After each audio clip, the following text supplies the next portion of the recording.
Déficit de vivienda digna para la población en situación de desplazamiento. El desplazamiento en Colombia surge a partir de las guerras internas que han ido aumentando en las zonas rurales durante las últimas 50 décadas, donde un dato importante es que las tierras usurpadas suman más de 6,63 millones de hectáreas entre 1980 y mediados del año pasado, según Jorge Rojas, el presidente de CODES. Aquellos campesinos que habitan estas tierras son obligados a salir de sus casas de manera forzada, claramente sin su consentimiento. Esta huida violenta sucede generalmente en menos de 24 horas, por lo que no alcanzan a llevar consigo todas sus pertenencias. Unos 5.2 millones de colombianos viven desplazados de sus hogares tanto fuera como dentro de su país a causa del conflicto armado, informó la Consultoría para los Derechos Humanos y el Desplazamiento. La situación actual de esta población consiste en trasladarse a los cascos urbanos, generalmente a ciudades capitales con un importante número de habitantes, con el objetivo de huir del conflicto armado y las posibles amenazas a su vida o la de sus familiares. Uno de los pasos para iniciar de nuevo es conseguir una vivienda.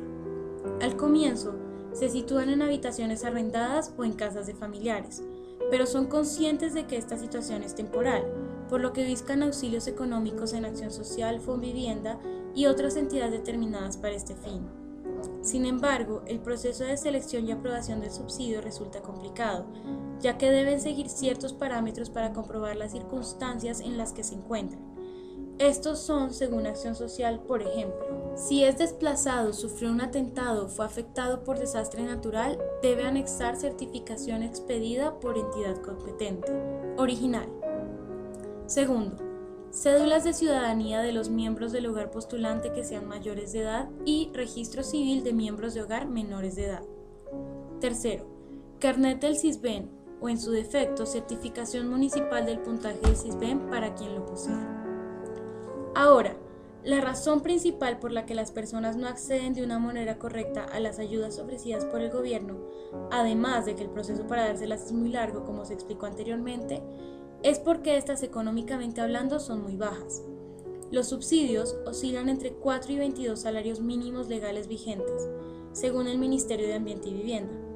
Teniendo en cuenta que una vivienda de interés social está en un coste promedio de 20 millones de pesos, notablemente se puede entender que el subsidio no bastará.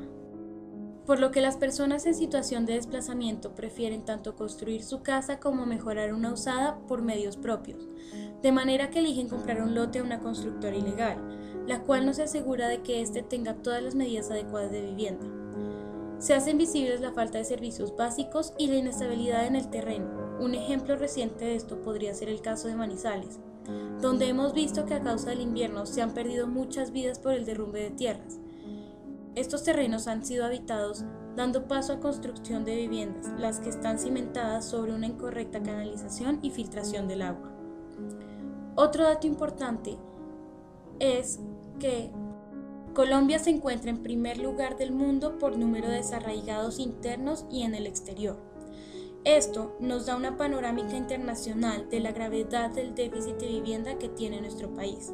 Unas cifras de esto es: Colombia ocupa el primer lugar con 5.2 millones de colombianos, los sudaneses 5.6 millones, los iraquíes con 4.54, los afganos con 3.12 y los somalíes con 2.17.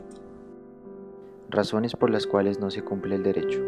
De acuerdo con la Constitución Política de Colombia, todos los colombianos tienen derecho a la vivienda digna. El Estado fijará las condiciones necesarias para hacer efectivo este derecho y promoverá planes de vivienda de interés social, sistemas adecuados de financiación a largo plazo y formas asociativas de ejecución de estos programas de vivienda. Este derecho garantiza una forma viable de financiación para aquellas personas que deseen acudir a los programas de vivienda de interés social del gobierno. Sin embargo, los barrios de invasión que se encuentran alrededor de las principales ciudades del país son muestra de que el derecho no se cumple de manera efectiva.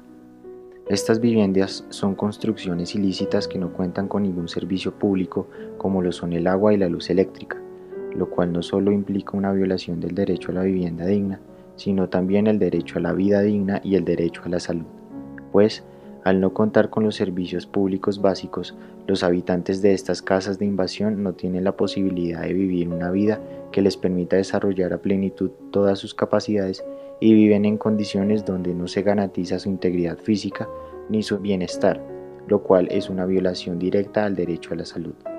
Por otra parte, la corrupción y robo de recursos destinados a la construcción de viviendas de interés social son otros factores que imposibilitan el cumplimiento efectivo del derecho a la vivienda digna. El derecho a la vivienda digna es un derecho prestacional, es decir, las autoridades brindan los recursos y entidades necesarios para hacerlo ejercer, en concordancia con la situación socioeconómica del país. A pesar de que el derecho a la vivienda digna no es un derecho fundamental, la Corte ha admitido la acción de tutela para situaciones donde la vivienda pone en peligro la vida y dignidad humana, deslizamientos, inundaciones, obras públicas, contaminación. Cualquier persona que viera esta condición afectada puede ejercer una acción de tutela con el fin de remediar la situación. Es un buen comienzo, pero la Corte Constitucional aún encuentra restricciones a las solicitudes de tutela. En la realidad, se aceptan las acciones de tutela que vulneran otros derechos como la salud y la vida, y que provienen de víctimas de desplazamiento y de personas en peligro por derrumbes e inundaciones.